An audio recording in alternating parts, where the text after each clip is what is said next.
Жохлыг шударгаараа шуурхай оройтой оргил цаг мэдээллийн хөтөлбөрийн 21 цагийн мэдээ эхэлж байна.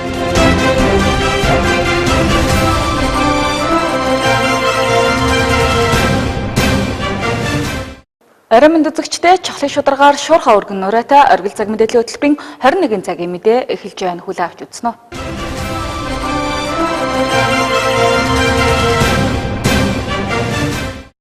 Өнөөдөр Орхон аймагт Монгол Улсын ерөнхийлөгч захиагийн элбэгт орж альчиллаа.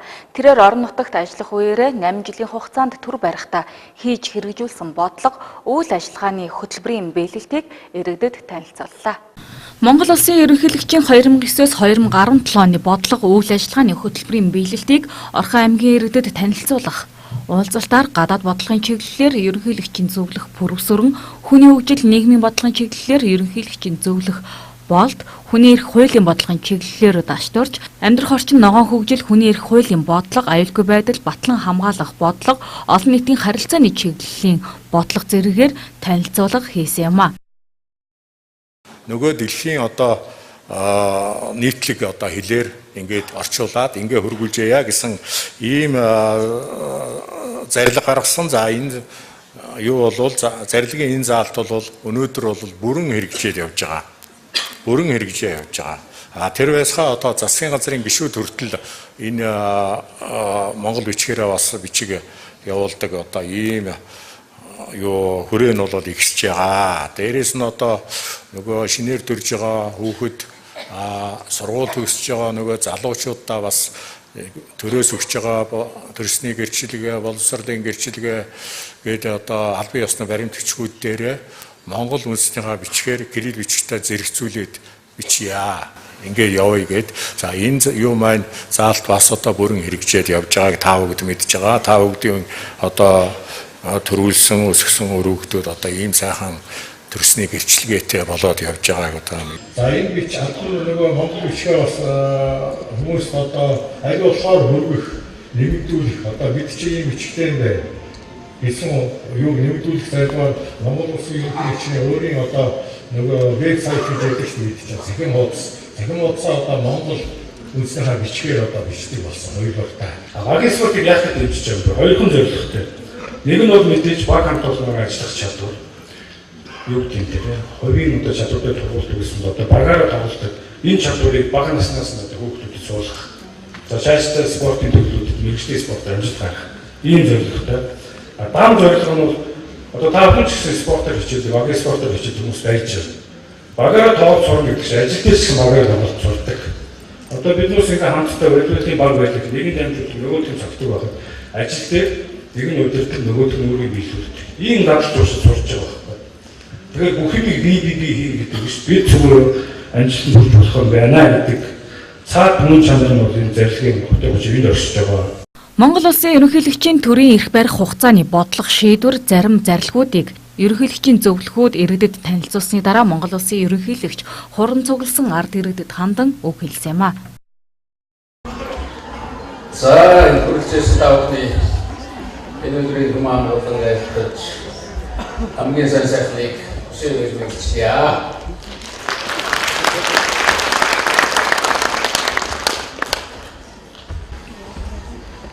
Энд таавын манай зөвлөхүүд бас өнгөрсөн хугацаанд хийсэн ажлын талаар танилцуулж ярилцсан байгаа. Тийм учраас би тэр хүмүүсийн ярьсан зүйлийг давтан нуршиж ярих шаардлагагүй бахаа гэж ингэж бодож байгаа.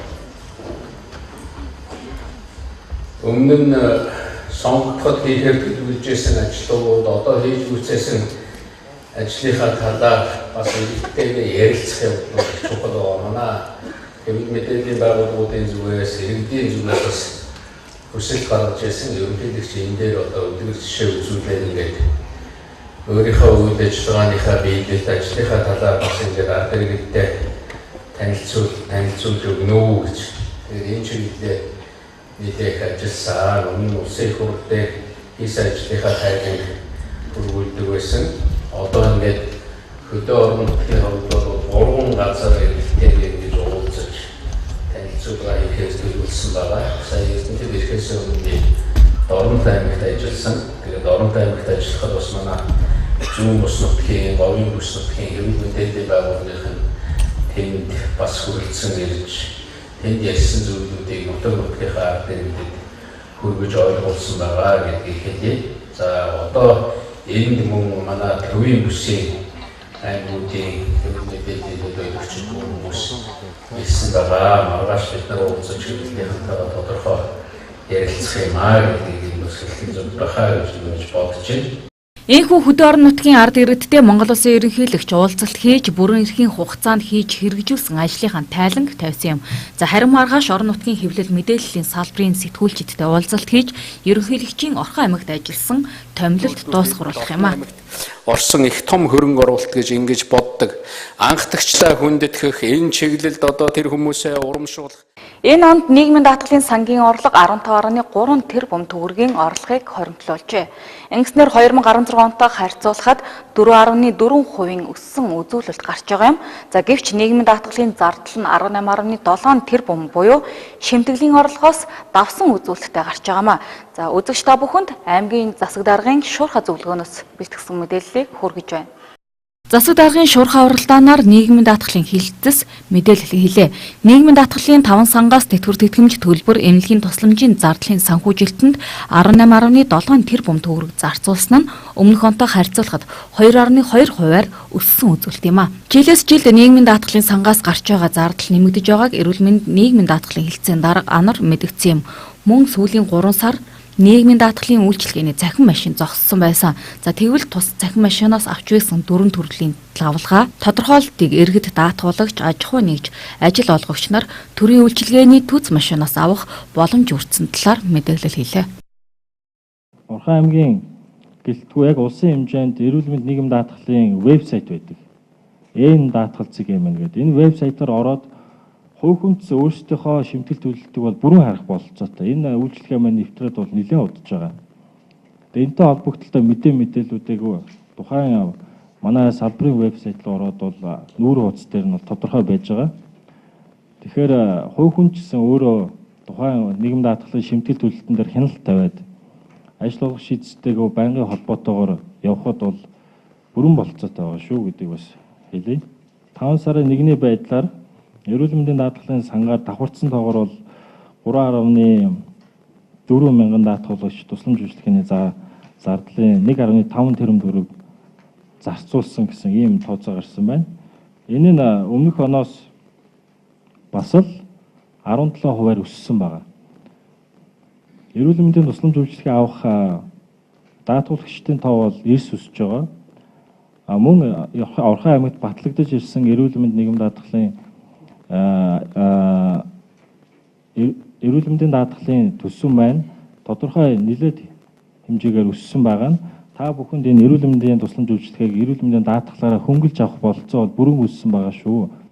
Баян дүрсумаас газрыг иргэдэд хэрхэн олгох талаар 5 удаагийн хилцүүлэг хийснээс иргэд уламжлалт аргаар газар олголтыг зохион байгуулсан нь зөв юм гэсэн шийдвэр хүрчээ. За тиймээс газар олголтыг олгож эхлэхээс өмнө зөвшөөрөлгүй баригдсан айлуудын хашааг татах, буулгах ажлыг зохион байгуулах юм. Харин 5 дугаар сарын 15 буюу газар олголтын хуулийн хугацаанд хоцролгүй газраа иргэдэд өмчлүүлэх ажил эхлэн гэдгийг албан ёсоор мэдгдлээ. Газар хэсэж дулаарж байгаатай холбоотой орчны бохирдолд хог хаягдлын асуудал нэлээд хүндэрч эхэлж байна.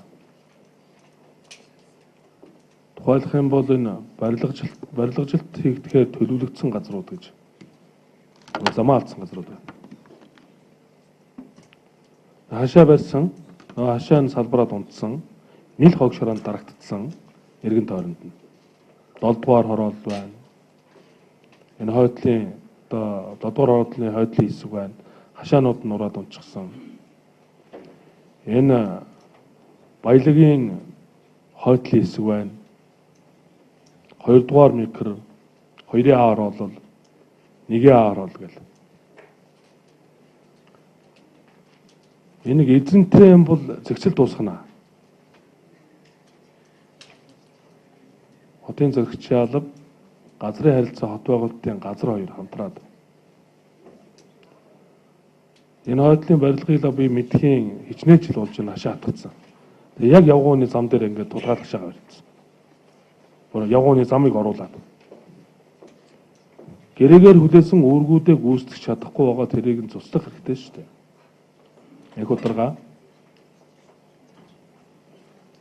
энэ баялаг төвийн хойдлын газрыг миний мэдхий олон жил болж байгаа. Энэ ухаан ичсэн байдаг. Тэгээд нэг хотын төвд нэг хашаа хатгсан нөгөөх нь нэг өнгө үзэмжч байхгүй нэг салбарж унсын дэнүүгээрээ хог шороо болсон зүйл байна. 5 дахь өдөр ихэд би ирдсэн байна. Яг газрын харилцаа хот байгуулалтын энэ талаа мэдээллүүдийг бидээ ямар арга хэмжээ авснаа танилцуулна шүү. 7 дугаар орол байна. Тэр нэг шавар тагзнууд нь бүр нураад унтсан. Хашаа хавиргууд нь бүгд энэ дэнүүгээр онгорхоо болцсон. Ил хог. Тэнд барилгажих талбай эрхэн нь одоо байгаа бол барилгаж ажлаа одоо хий. Орчин нөхцөлөө сайжруул. Хашаа хотоо цэвэрлэж янзал битүү болго хогоо зөөцгөө гэдэг чиглэлийг хэлэх хэрэгтэй. Өөргөжүүлэх хэрэгтэй бүр.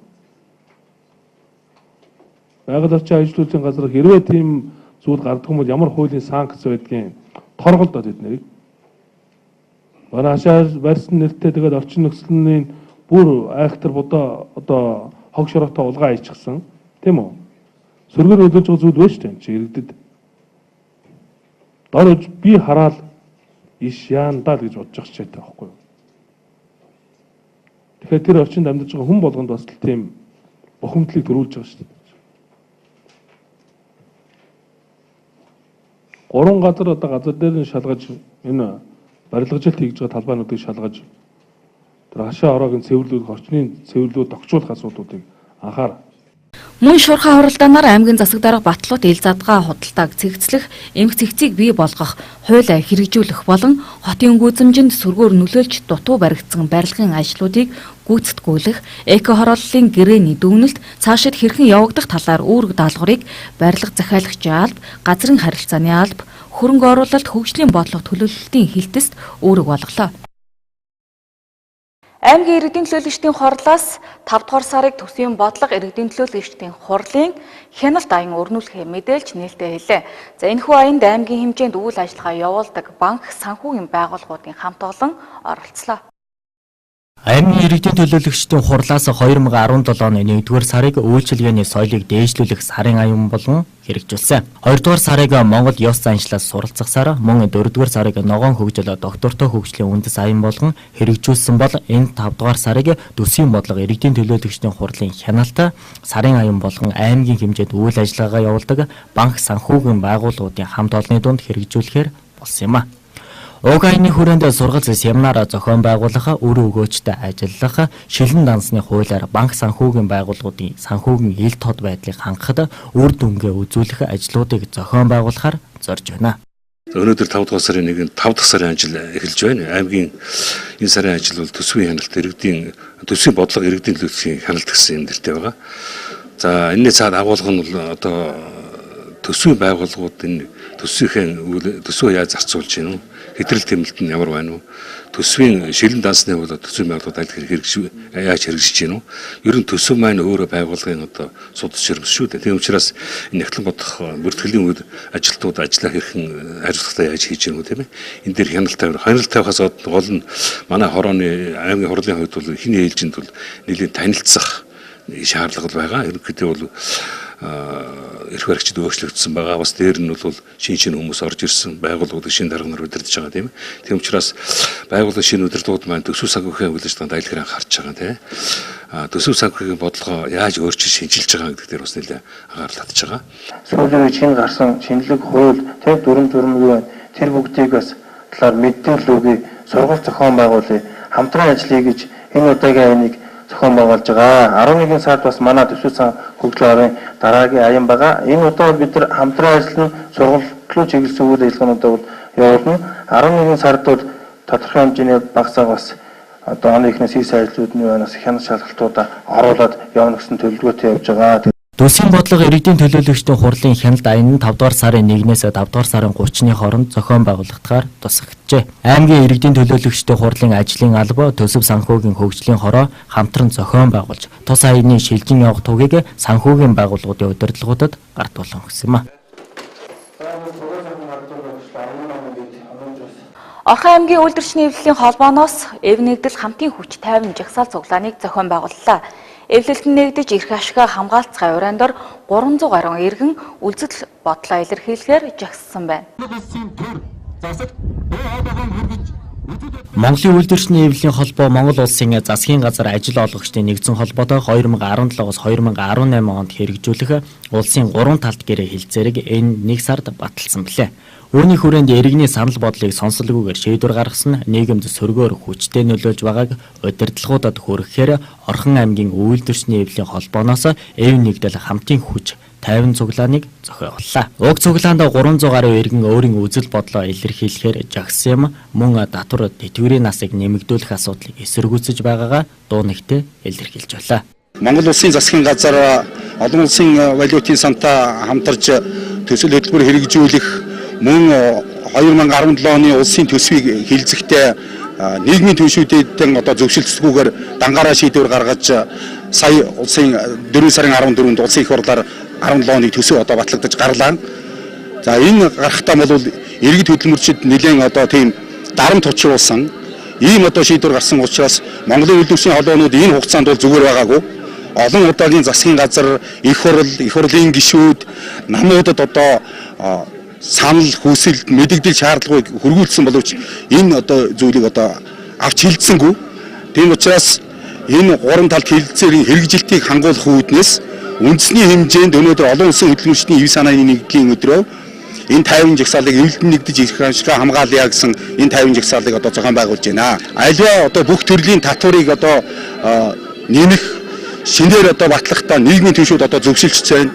За цалин хөлсийг одоо нэмэгдүүлэх, за мөн нийгмийн одоо хөрсөн төвшинг одоо бууруулахгүй байх тал дээр бол одоо заалтууд байдаг. Тэгэхээр энэ заалтаа бол одоо ингээд зөрчснөөр өнөөдрийг бид нар энд жагсаал цуглаан хийх ийм нийгэм бухимдал үүсэх ийм хэмжээнд бол хүргээд байна.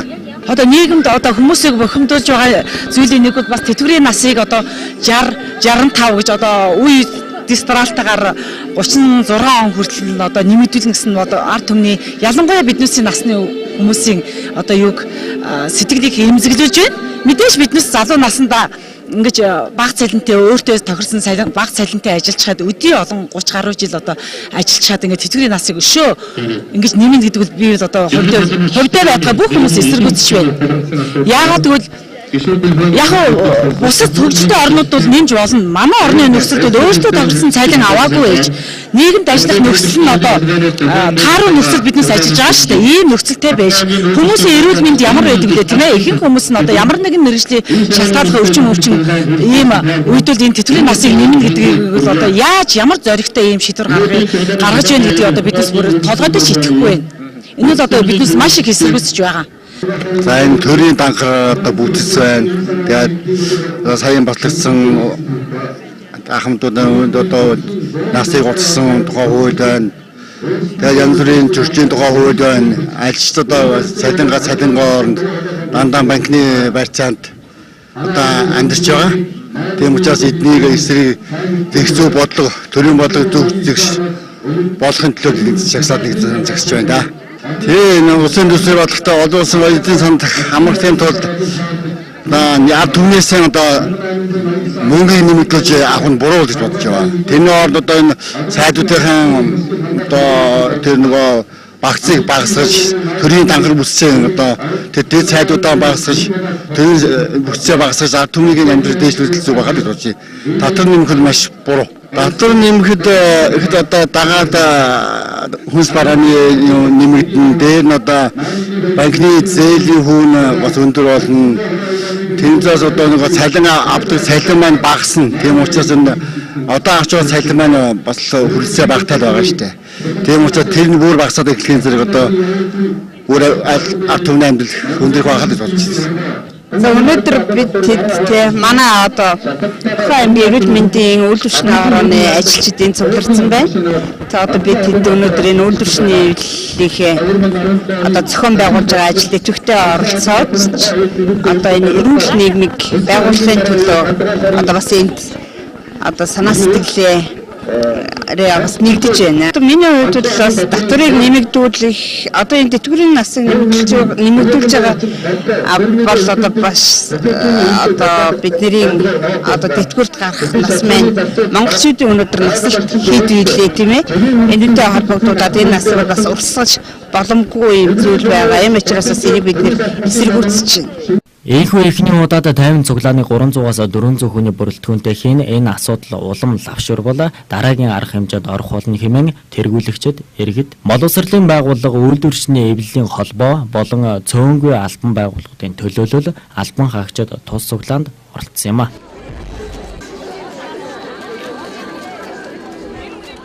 Дэлхийн бүжгийн өдрийг тохиолдуулан Орхон аймгийн амрын талбайд эрдэнэт үйлдвэрийн болоод төвийн бүсийн аймгийн мянган бүжигчин чоллоо. Энэхүү мэдээллийн дэлгэрэнгүй хүлээн авч үзсэн үү?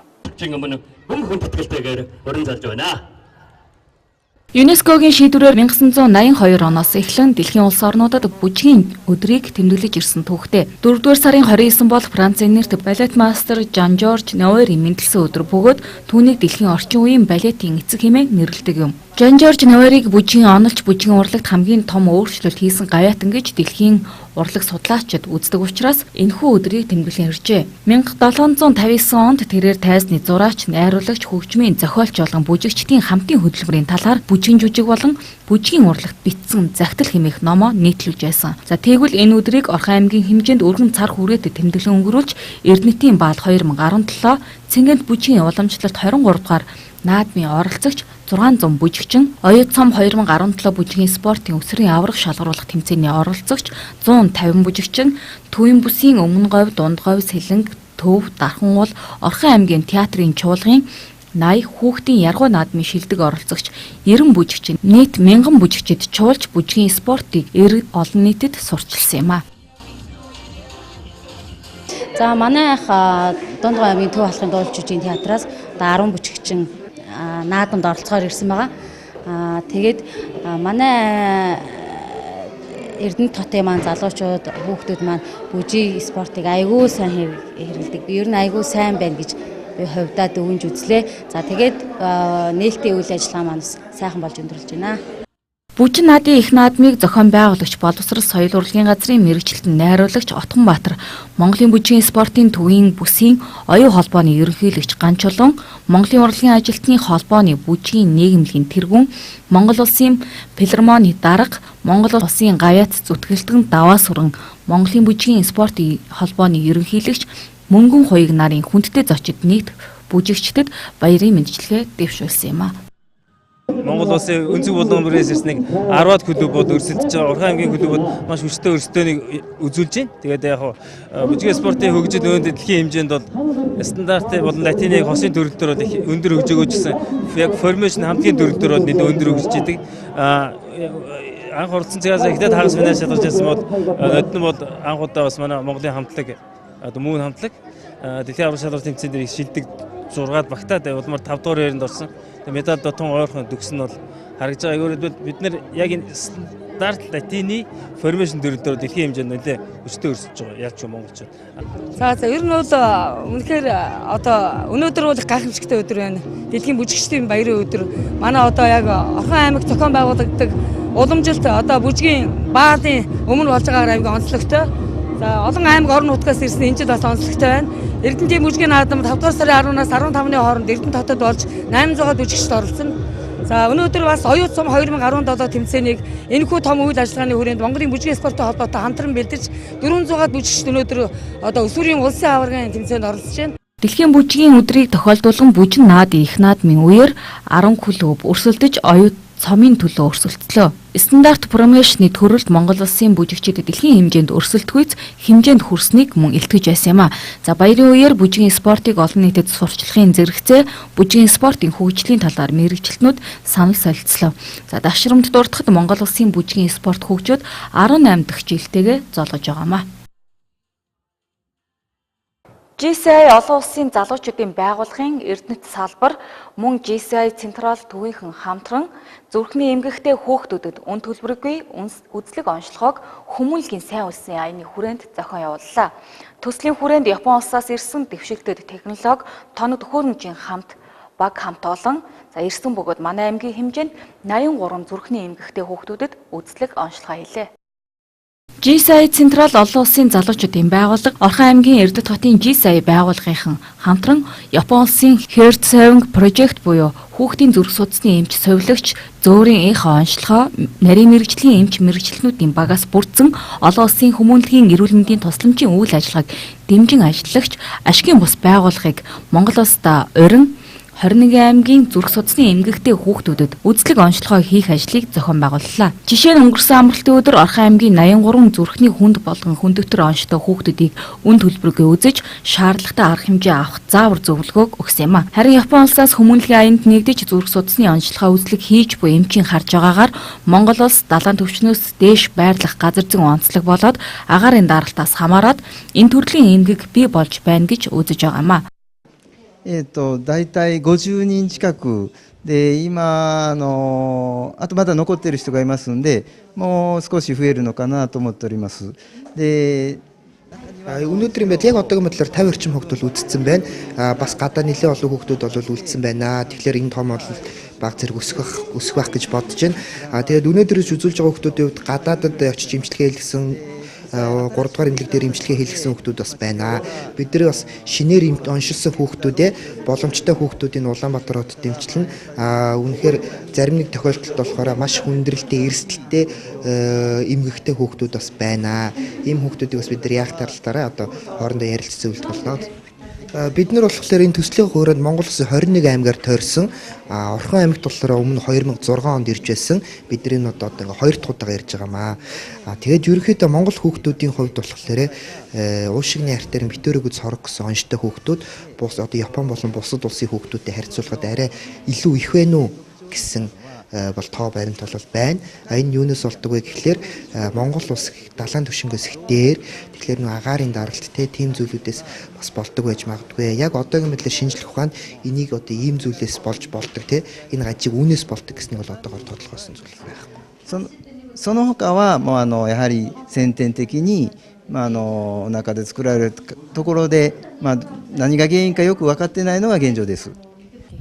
За GCI Централ салбар байгууллага 2017 он төлөвлөгөөнд одоо хүүхдийн Монгол улсын ирээдүйд болсон бяцхан хүүхдүүдийг зүрхнийх нь нэмийг үн төлбөрөөр онцлуулъя. Мөн дээрээс нь тусдаа шатараатаа үн төлбөр гомжлуулъя гэдэг төслийг бид нэр одоо Heart Saving Project төслийг хэрэгжүүлж байгаа. Одоо энэ төслийн өрөөнд өнөөдөр Эрдэнэт хотод буюу Орхон аймагт хэрэгжиж байна. Маргааш 4-р сарын 30-ны өдөр болохоор Булган аймагт хэрэгжинэ. За тэгээд түүний царайх гэх юм бол 8-р сард 3 хоногийн турш Хөсгөл аймагт хэрэгжихээр эхний төлөвлөгөөнд тусгацсан байгаа. 5 сарын 2-ны өдрөөс ахвалан 5 сарын 5-ны өдөр хүртэл Улаанбаатар хотод хэрэгжинэ. Энэ хүү төслийнхаа дагуу бид хүмүүс нэгдсэн Монголынхаа ирээдүйд басан жоохон бяцхан хүүхдүүд маань өвчнгүй байгаасай, эрүүл байгаасай гэдэг зорилгын үндсэн дээр одоо залуучууд маань нийлж сайн дурын үндсэн дээр хийж байгаа ийм төсөл байгаамаа. Heart Saving Project төслийг 2001 оноос хойш сайн дурын үндсэн дээр их хүүхдийн нэлхсийн төвөөр дамжуулан нэвтрүүлж байсан бол энэ жилээс GCI байгууллагатай хамтран хэрэгжүүлж Монголын 21 аймгийн зүрхний эмгэгтэй тгээс 18 насны хүүхдүүдийг үзлэг онцлогоонд хамруулж шаардлагатай хагалгаанд оруулах бүхий л боломж болцоогоор ханган ажиллаж ирсэн. За ер нь Японы энэхүү төслийг жил бүр уламжлал болгон Монголд зохион байгуулж тодорхой үр дүн эерэг өөрчлөлтийг авчирхаар тус төсөл хэрэгжиж байгаамаа. Соёл урлагийн залуу манлайлагч хөтөлбөрийн оролцогчид урлагаар аялцгаая соёл урлагийн мэрэгжил сурчлах өдөрлөг зохион байгууллаа. За салбарын мэрэгжлүүдээр төгсөгчид мэдээлэл өгч харилцан туршлага солилцлоо. Монголын урлагийн зөвлөл Америкийн нэгдсэн улс дахь Монголын урлагийн зөвлөл хамтран соёл урлагийн залуу манлайлагч тэтгэлэгт хөтөлбөрийг 6 дахь жилдээ зарлаж байна. Нийгмийн ба соёл урлагийн салбарын залуу манлайлагчдын чадварыг дээшлүүлэх тэдгээрийн хамтын ажиллагааг үргэлжлүүлэх замаар соёл урлагийн тогтвортой хөгжлийг дэмжих зорилготой тус төслийн 9 дахь удаагийн оролцогч Эрдэнэт хотод ажиллаж соёл урлагийн мэргэжил сурчлах өдрийг зохион байгууллаа. Өнгөрсөн амралтын өдөр хүүхэд залуучуудын театрт зохион байгуулагдсан урлагаар аялцгаая соёл урлагийн мэргэжил сурчлах өдөрлөг ерөнхий боловсролын сургуулийн 12 дугаар ангиа төгсөж байгаа сурагчид мөн урлаг сонирхогч хүүхэд багчууд оролцсон юм а. Та бүхэнд сайн мэдэх Монголын урлагийн зөвлөл гэж байдаг. За одоо 15 жилийн өмнө тохиож байгаа. Сая одоо өчигдөрхөн 15 жилийн хойг одоо тэмдэглэсэн. За Монголын урлагийн зөвлөлөөс хэрэгжүүлдэг соёл урлагийн залуу малгайлагч хөтөлбөр гэж байдаг. Энэ хөтөлбөр нь одоо 9 дэх жилдээ хэрэгжиж байгаа. За 9 дэх жилийн маань одоо төгсөгчд маань одоо нийлээд хамтарсан урлагаар аялцгаая буюу одоо энэ Эрдэнэ хотод хийж байгаа төслийг бол хэрэгжүүлж байгаа.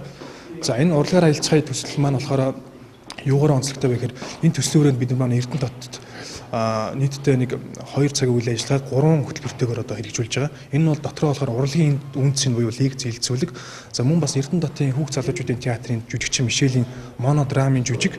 За мөн бас та бүхний одоо энэ харж байгаа энэ одоо Барзилийн үзэсгэлэн байж байгаа. Гэх мэтлийн 3 хэсгээс бүрдсэн одоо урлагаар аялцгаа нэртэй төсөл маань Эрдэнэ хотод хэрэгжиж байна. За одоо энэ төслийн маань дэмжиж энэ Монголын урлагийн зөвлөлт болон хүүхд залуучуудын театр маань дэмжиж ажиллаж байгаа. Тэгээс энэ цавшааныг ажиглаад бас дэмжиж ажиллаж байгаа байгууллагуудаа баярлалаа илэрхийлье. Ер нь бол ингээд одоо төгсөгчд маань бүгд нэг төсөл хөтөлбөр хэрэгжүүлдэг байж байгаа. Энэ жилийн бидний нэг зорилт нэг онцлог маань анх удаа энэ одоо залуу малгайлагчд маань ингэж аймаг дамжиж одоо орон нутгад ирж энэ төсөл хөтөлбөрийг хэрэгжүүлж байгаа нэг онцлогтой. Тэгээ бидний онцлог маань одоо энэ дандаа соёл урлагийн салбарт ажиллаж байгаа залуу малгайлагчд маань яг өөр дотроо бодсон сансан зүйлээ энэ одоо Эрдэнэ хотод ирж одоо урлагаар аялангаа суулцъя гэсэн тийм зорилготойгоор энэ зорилго нь одоо бас биелээд ингээд ажиллаад явж байгаа бас баяртай байна. Яг ахлах ангиа төгсөж байгаа 11-р анги 12-р ангиа төгсөж байгаа залуучуудад ерөн соёл урлагийн мэргэжил гэж жоохон ямар мэргэжил байдаг юм бэ? Магадгүй хүн жүжигчин болъё, дуучин болъё, зураач болъё гэсэн энэхүү мэргэжлийг сонгосон залуучууд маш их олон байгаа. Эдгээр залуучуудад энэ мэргэжил бол ийм утга учиртай юм шүү, ийм үн цэнтэй юм шүү. Энэ мэргэжлийг та эзэмших юм бол цаашид одоо ингэж амьдрах боломжтой, ингэж карьераа өсгөх боломжтой. Энэ мэргэжлийг сонгосноор таны амьдрал ямар давуу талтай гэдэг ч юм. Ер нь бол яг илүү соёл урлагийн мэргэжлийг бол сурталчлах талаасаа илүү ойлгуулах талаасаа бол энэхүү өдрөлгийг бол зохион байгуулж байгаа. Хөтөлбөрийн хугацаанд манлайлал урлагийн маркетинг, менежмент, төсөл хэрхэн бичих, стратеги төлөвлөлт, засаглал, сан бүрдүүлэлт, төслийн хэрэгжүүлэлт зэрэг 10 төрлийн болон олон улсын мэргэжилтэн багш нарын сургалтанд хамрагдаж нийгэм соёл урлагийн салбарын залуучуудтай танилцах, мэдээлэл солилцох, хамтран ажиллах, өөрийн шинэлэг санаачлах бүхий төслийг хэрэгжүүлэн зөвлөгөө санхүүгийн дэмжлэг авдаг байна. Тус хөтөлбөрийн жилийн оролцогчид мэргэжил сурчлах олон төрлийн ажил зохион байгуулалтын нэг нь урлагаар аялцгаая соёл урлагийн мэргэжил сурчлах өдөрлөг байсан юм. Энэ өдөрлөгт гэрэл зурагчин, намууны үзэсгэлэн дэлгэж, уран баримлч, сэтгүүлч, маркетингийн менежер, хөгжин бүжгийн коллежийн багш зэрэг урлагийн мэргэжилтнүүд иргэдтэй уулзалт хийн зөвлөгөө өгсөн юм а. Энэ ажил нь Монголын урлагийн зөвлөлийн 15 жилийн ойтой давхцаж байгаараа ихээхэн ач холбогдол өгч байгаамаа. 7 хоног бүрийн мегмар гарагт үзэгч та бүхэнд шууд хүрдэг асуулт асууя нэвтрүүлгийн энэ 7 хоногийн зочноор хот байгуулалт барилга захиалагчийн албаны дарга мөнх талаа оролцохоор урилгыг хүлээн авлаа.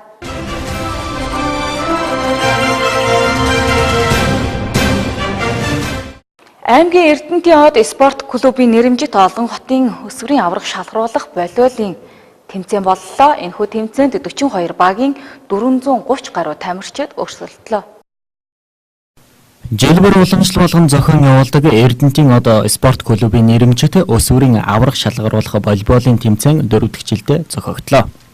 Энэ жилийн хувьд тус тэмцээн олон хотын тамирчид өрсөлдснөөрөө онцлогтой болсон юм а. Тодорхойлбол Хинти, Улаанбаатар хот, Багнуур, Говьсүмбэр, Дорнод, Сэлэнг, Дархан, Булган зэрэг аймагуудаас 42 багийн 430 гаруй тамирчид оролцлоо. Мөн 2000 оноос хойших өсвөрийн хүүхдүүд оролцдогоор онцлогтой тухайга Эрдэнэтийн хот клубын тэргүүн энхүү ярьсан юм а.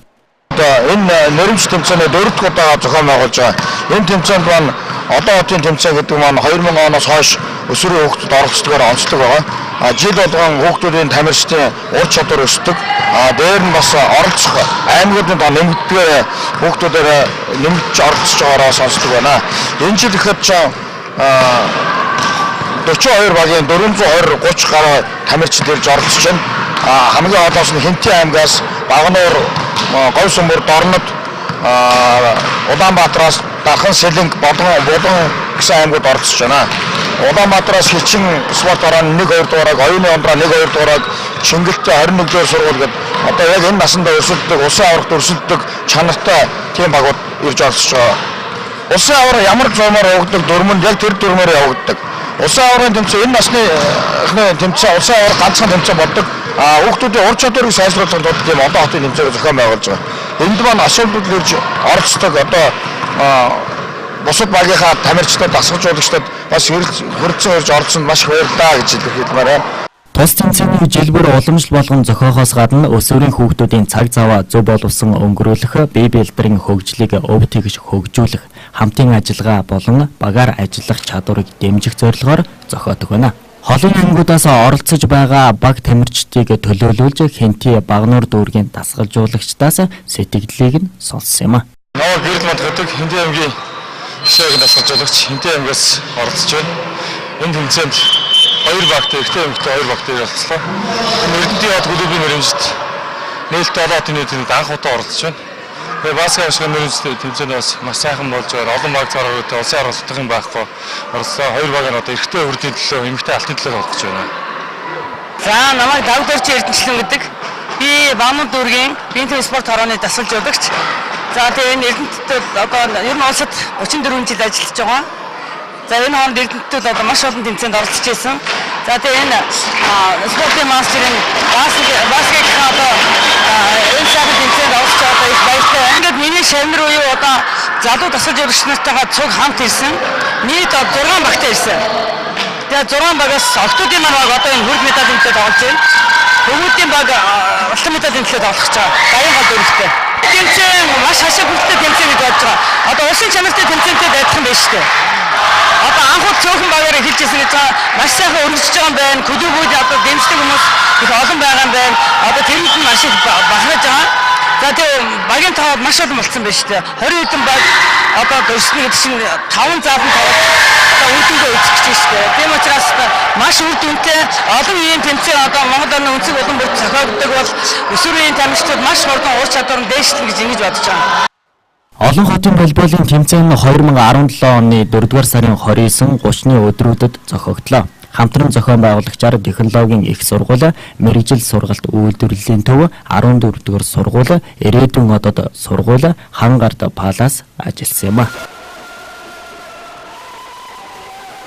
Орхон аймгийн хүчний 3 төрөлтийн аврах шалгаруулах тэмцээн болж өндөрлөлөө. Энэхүү тэмцээнд 144 багц медалийн төлөө 8 клубын 59 тамирчид өрсөлдлөө. Аймгийн хүчний 3 төрөлтийн тэмцээн жилбэр уламжлал болгон зохиогддог байна. Энэ жилийн хувьд Орхон аймагт үйл ажиллагаагаа явуулдаг 8 клубын 59 тамирчин 144 багц медалийн төлөө өрсөлдөж хүч чадлаа сорьсон юм а. Баг тамирчдын идэх оролцоог нэмэгдүүлэх, бие бэлтрийг хөгжүүлэх, хамтын ажиллагааг дэмжихэд гол зорилгоо болгосон юм а. Уг тэмцээнийг Улаанбаатар хотоос Монголын пауэрлифтингийн нэгдсэн холбооны улсын ахлах шүүгч Оргил ирж шүүн явууллаа.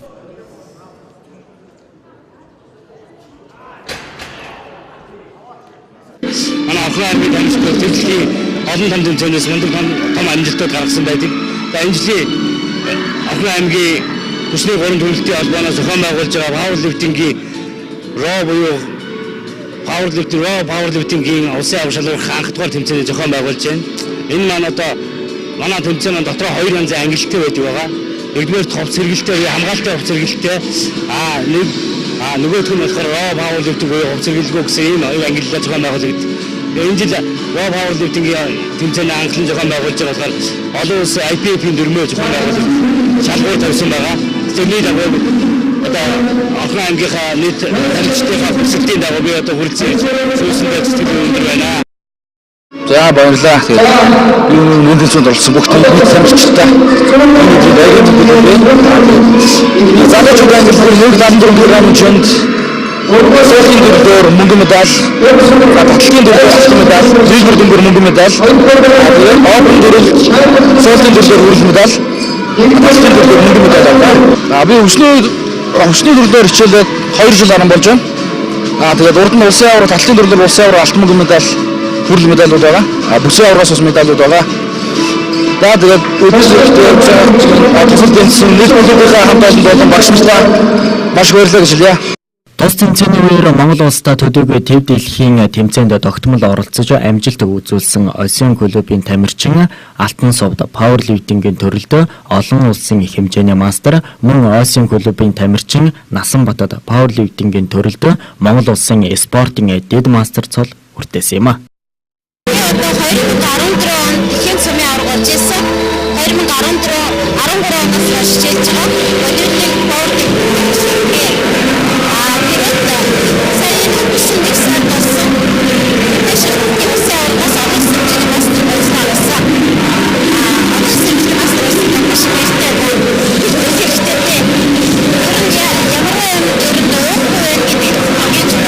энэ спортод одоо 93 оноос хойш ер нь хичээлсний минь одоо үр дүн гарлаа.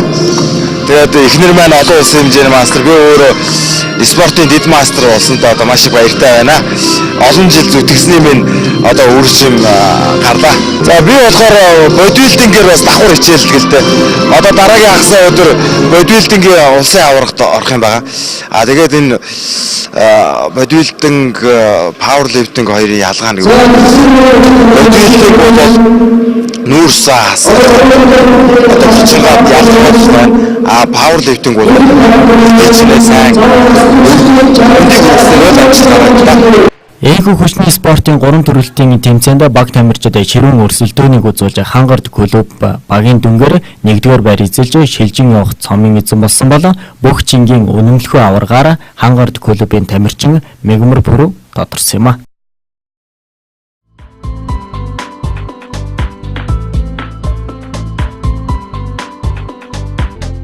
Одоо яг өнөөдрийн байдлаар бол үйлдвэрчний хөвлөл, Эрдэнэт үйлдвэрийн удирдлага, жил бүрийн хамтын гэрээний гол нөхцөлийг хэлэлцэж байгаа.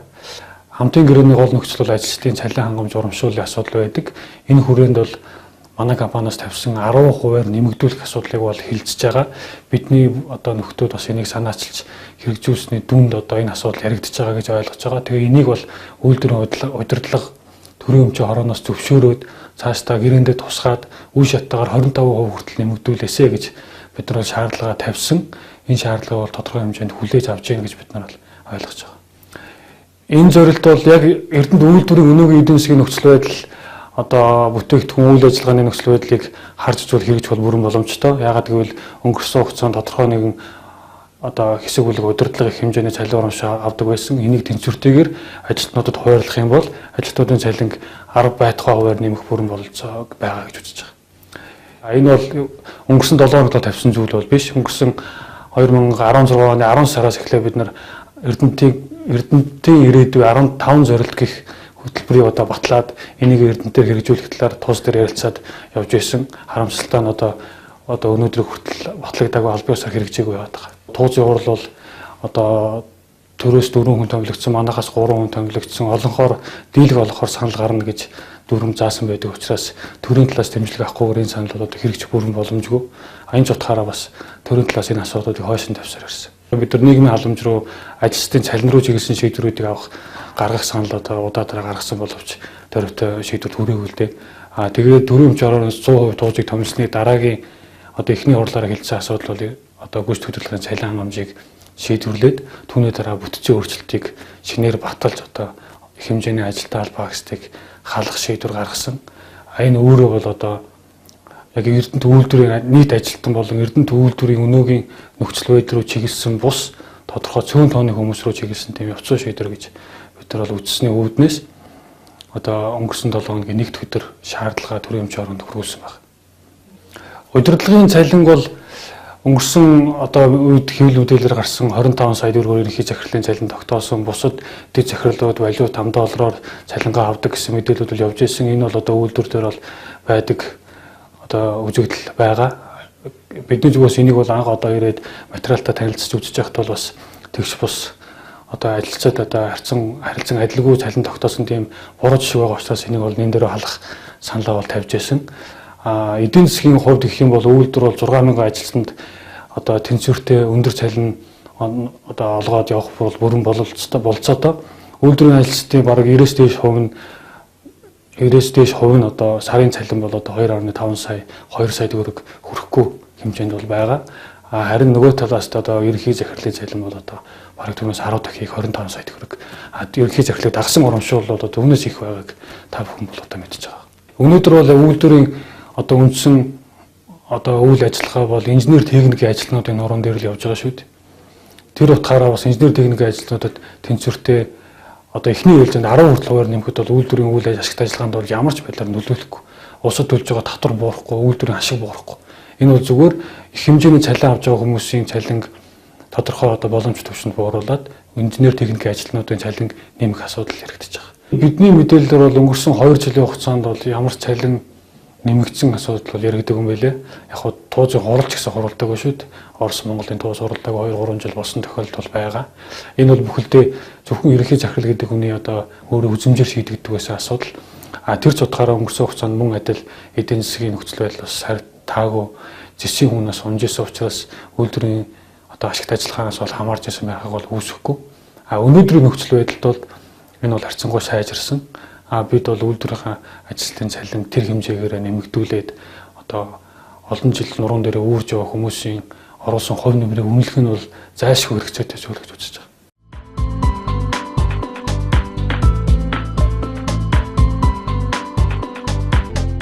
Чухлын шударгаар шуурхай өргөн нураатай оргил цаг мэдээллийн хөтөлбөрийн даваа гарагийн мэдээллийн хөтөлбөрийн хүрээд өндөрлж байна. Мэдээллийн төгсгөлд ус цаг үр орчны шинжилгээний төвөөс ирүүлсэн цаг агаарын мэдээг хүлээн авч үзсэн үү? Баяртай үзэгчтэй.